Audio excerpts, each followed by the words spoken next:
Assalamualaikum warahmatullahi wabarakatuh. Perkenalkan, saya Evan Wisep Tanugraha dengan NPM E1J017159. Saya akan menyampaikan rencana penelitian saya dengan judul Fenologi 10 Galur Hasil Persilangan Padi Rawa Lokal Bengkulu dengan pembimbing utama Dr. Insinyur Sumardi MP dan pembimbing pendamping Insinyur Hasanuddin MP. Yang melatar belakangi saya melakukan penelitian ini yaitu karena tanaman padi merupakan tanaman penghasil beras yang menjadi kebutuhan pokok masyarakat Indonesia. Tanaman ini sangat penting bagi masyarakat Indonesia bahkan dunia. Beras tidak hanya berfungsi sebagai bahan makanan pokok, tetapi juga berfungsi sebagai bahan pangan fungsional yang memiliki komponen aktif yang berguna bagi kesehatan, menurut Indrasari et al. Tahun 2009. Produksi padi dari tahun 2016 hingga tahun 2018 menurut Badan Pusat Statistik Nasional mengalami peningkatan. Namun, produksi padi di Provinsi Bengkulu mengalami penurunan hingga 9,61%. Kurangnya intensitas dan efektivitas budidaya padi di Bengkulu menjadi penyebabnya. Salah satu upaya yang dapat dilakukan untuk meningkatkan produksi padi yaitu meningkatkan luas areal tanam, ketersediaan lahan subur, dan adanya alih fungsi lahan seperti pembangunan perumahan dan fasilitas umum yang mengakibatkan luas area pemanfaatan lahan yang semestinya untuk tanam padi berkurang, menurut Effendi et al. Tahun 2014. Untuk meningkatkan luas tanam padi lahan sawah mineral yang subur sudah sangat sulit, maka pengembangan luas tanam untuk komoditas padi diarahkan pada lahan suboptimal seperti rawa, baik itu rawa lebak maupun rawa pasang surut.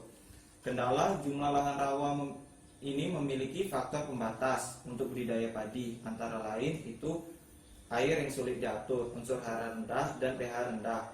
Berdasarkan hasil penelitian Jamhari 2009, pada analisis tanah diperoleh pH tanah yang rendah yaitu 4,29 dan perlu penambahan dolomit. Kemudian salah satu upaya yang dapat dilakukan untuk meningkatkan produksi padi ini itu dengan ketersediaan varietas tanam padi yang cocok, yang itu juga masih terbatas, sehingga perlu memahami galur-galur yang cocok untuk dijadikan varietas. Rumusan masalah penelitian saya ini yaitu karena lahan budidaya yang optimal untuk tanaman padi terbatas, sehingga harus melihat potensi lain untuk usaha tani padi pada lahan rawa. Varietas tanaman padi yang akan dikembangkan pada lahan rawa sebaiknya varietas yang mempunyai daya adaptasi yang baik. Dari hasil penelitian sebelumnya telah dihasilkan 10 galur padi rawa yang potensial sebelum galur tersebut dilepas menjadi varietas.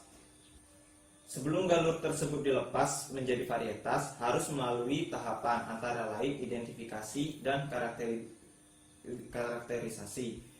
Kegiatan identifikasi adalah melakukan pengamatan, diantaranya pengamatan fenologinya.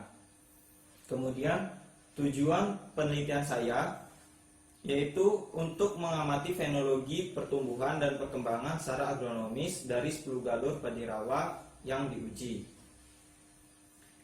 Metodologi penelitian saya ada waktu dan tempat, bahan dan alat, rancangan percobaan, pelaksanaan penelitian, variabel pengamatan, dan analisis data. Untuk waktu dan tempat, waktunya akan dilaksanakan pada bulan April sampai dengan bulan Juli tahun 2020.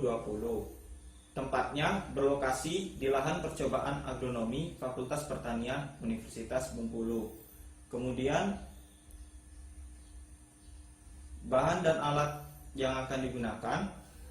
Untuk alat menggunakan ajir, arit, cablak, cangkul, gembor, mesin potong rumput, jangka sorong, karung, penggaris, sprayer, tali nilon, tampak, timbangan, traktor, tugal, dan alat tulis. Kemudian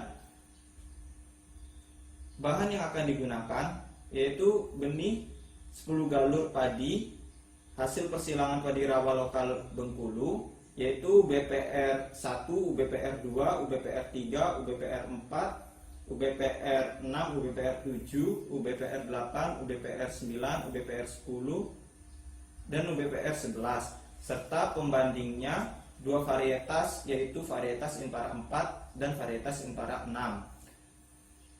Kemudian ada pupuk KCL, pupuk TSP, pupuk urea, dan fungisida.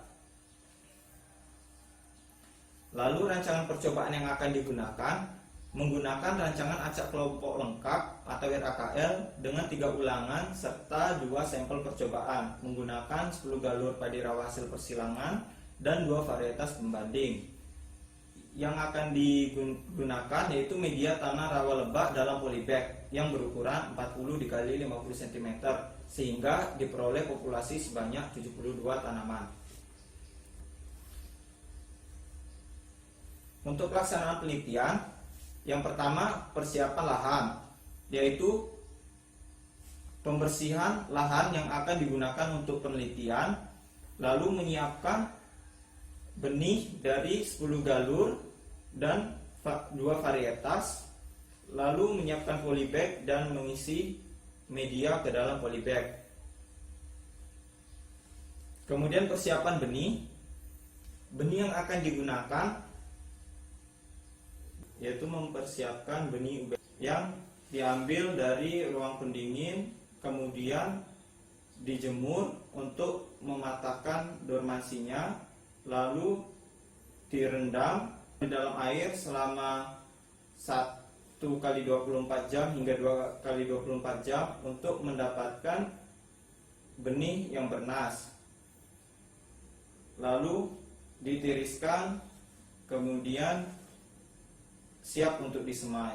Kemudian penanaman. Untuk penanaman, benih yang telah disemai setelah siap tanam akan ditransplanting ke dalam polybag. Masing-masing polybag ditanami 1 bibit tanaman padi.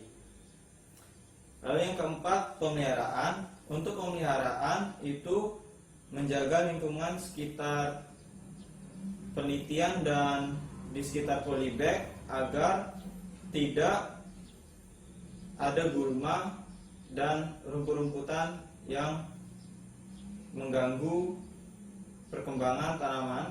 Kemudian menjaga air di dalam polybag agar tetap terisi.